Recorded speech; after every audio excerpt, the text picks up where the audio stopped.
Congressman Hakeem Jeffries of New York. He's a member of the House Judiciary Committee. Congressman, thanks so much for joining us.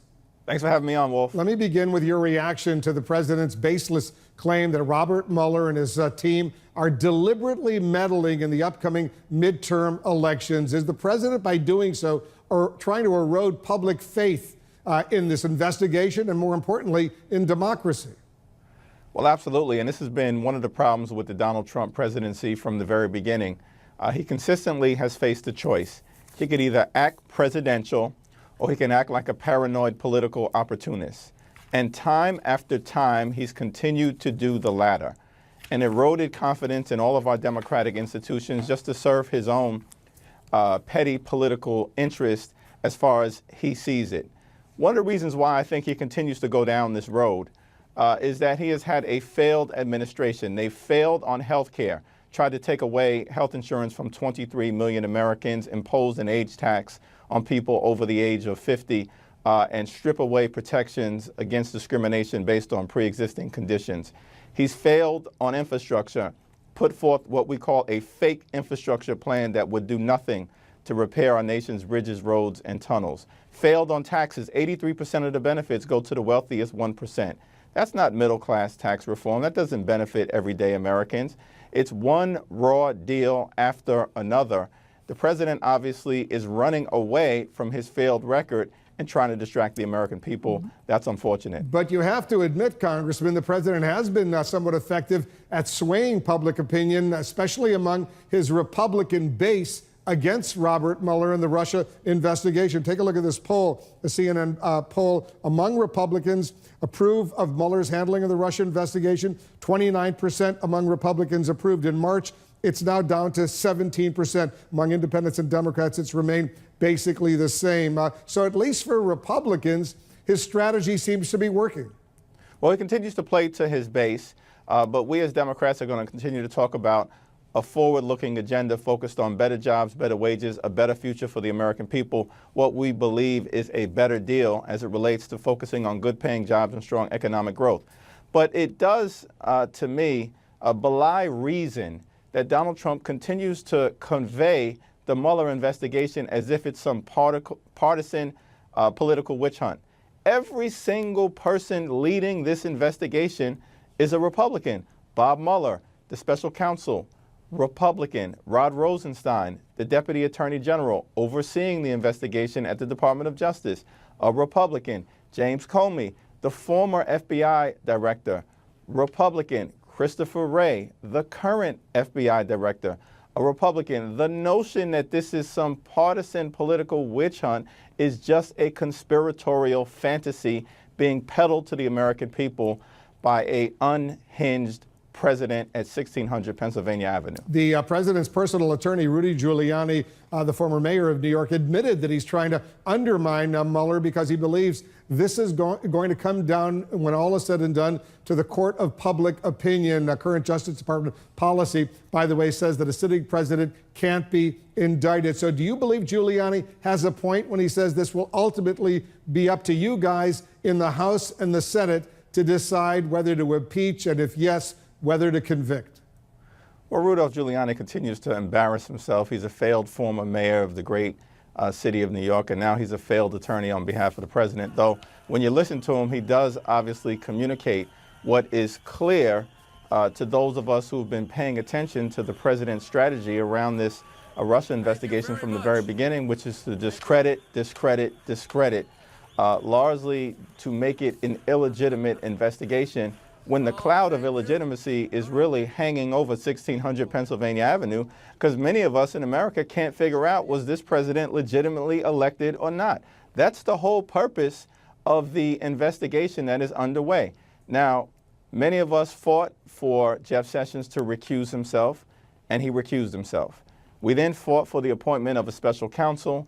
Bob Mueller was appointed. He's a well-respected individual, a war hero, distinguished former FBI director. My view of the situation is let Bob Mueller lead the investigation, come up with his conclusions, present that to the American people in Congress, and then we'll decide what's the best way to proceed for our democracy. Let me get your reaction, Congressman, to ABC's decision to cancel their highly successful sitcom Roseanne after the star of the show, Roseanne Barr, tweeted more racist, anti-Semitic comments earlier this morning. What did you think of the decision? Well, it was the right decision, and it came swiftly. There was a lot of public condemnation as it relates to how in the world we even found ourselves in this situation, given Roseanne's prior history of issuing racist and conspiratorial statements on Twitter and peddling those to the American people. As you pointed out earlier, Wolf, this is not the first time she's gone down this road of a racist rant directed at a prominent African-American woman connected to the Obama administration. Today it was Valerie Jarrett.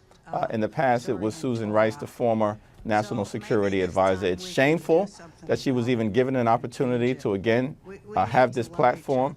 I'm thankful that ABC and Disney made the right decision. Hopefully they'll be a little bit more careful moving forward. Congressman Jeffries, thanks so much for joining us. Thank you. There's more breaking news we're following. ABC once again pulls the plug on its biggest hit, Roseanne, after a shockingly racist rant by its star, Roseanne Barr. And other important news, Kim Jong-un's right-hand man is on his way to the United States right now amid intensive efforts to arrange a summit between President Trump and the North Korean dictator. This is CNN Breaking News. Breaking news, a sudden and stunning response to shockingly crude and racist tweets. ABC has abruptly canceled its huge hit show, Roseanne, after the star Roseanne Barr compared former Obama official Valerie Jarrett to an ape. That comes as President Trump pushes the bounds of decency and democratic norms with his latest Twitter rants, including new conspiracy claims aimed at undermining the entire Russia investigation. We're standing by for a Trump rally. I'll speak with Congressman Hakeem Jeffries of the House Judiciary Committee. Then our correspondents and specialists are standing by with full coverage. But let's begin with the breaking news. ABC cancels its biggest hit show after an extraordinarily crude Twitter rant by its star. Let's get straight to our senior media correspondent, Brian Stelter. Take us through, Brian, these truly stunning chain of events. Hollywood has never seen a day like this before in its history. To cancel the #1 news show on television because of a racist Twitter rant, it's something that is absolutely turning heads in Hollywood. And here is what started it all, Wolf. This tweet from Roseanne Barr, one of several posts she shared on Twitter early this morning. She's referring to Valerie Jarrett, the former Obama aide, in this message, referring to the Muslim Brotherhood and the Planet of the Apes combined as being Valerie Jarrett. So she's insulting both African Americans and Muslims while promoting a deranged conspiracy theory about Jarrett. And that wasn't the only tweet that Barr posted. She also described Chelsea Clinton as a relative of George Soros. Then she posted anti-Semitic ideas about George Soros. So it went on in this tweet storm early Tuesday morning. And by dawn out on the West Coast, Disney executives knew they had a big problem. After all, there is no Roseanne show without Roseanne Barr. She is the star of the show. Pre-production of season 2 was already underway. But by about 9 a.m. West Coast time, executives at Disney and ABC, which is owned by Disney, had decided they had to pull the plug. It took a few hours to actually make the announcement. Many of the show's producers and stars were caught off guard. But here's what ABC's entertainment president Channing Dungey said about the decision. A very short statement here, Wolf. She said, Roseanne's Twitter statement is abhorrent, repugnant, and inconsistent with our values, so we've decided to cancel her show. What kind of firestorm was ABC facing over her truly outrageous tweets?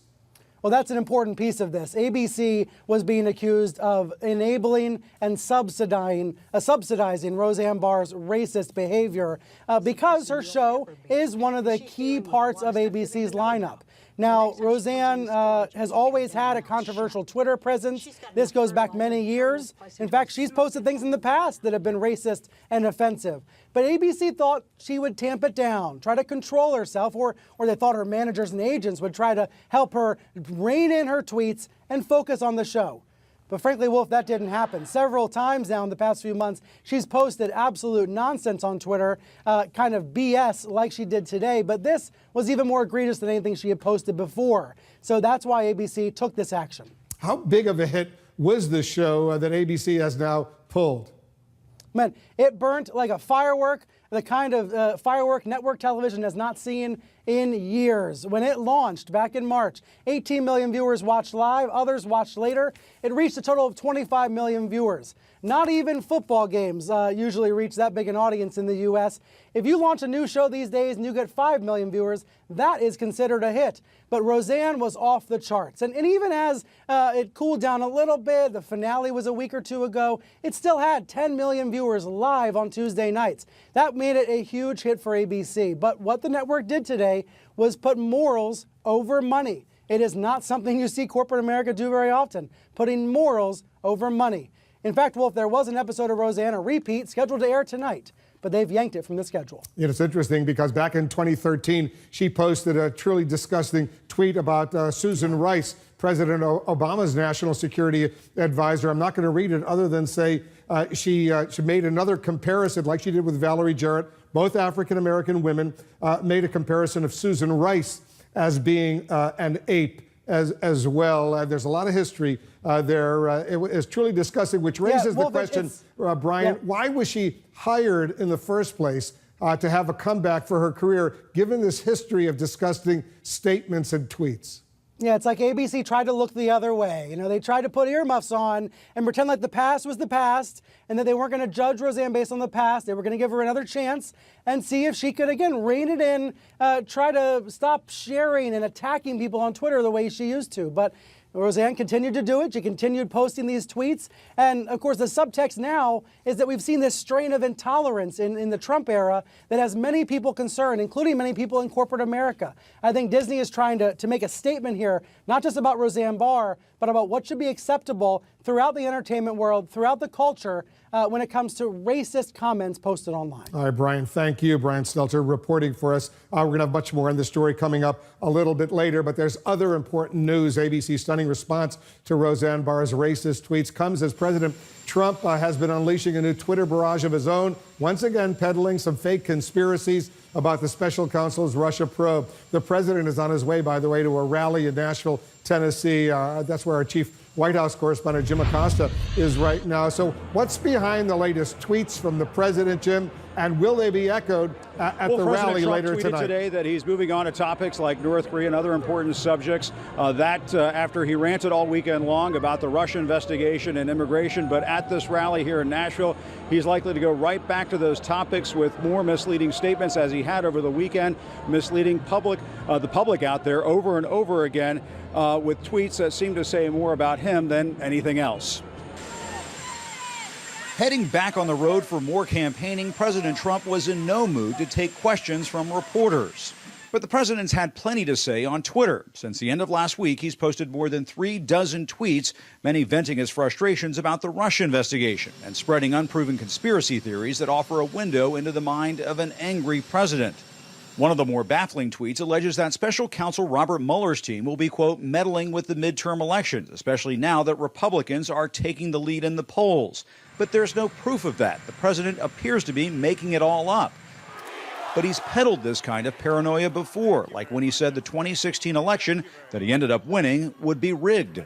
And I'm afraid the election's going to be rigged. I have to be honest. Folks, the system is rigged. It's rigged, okay?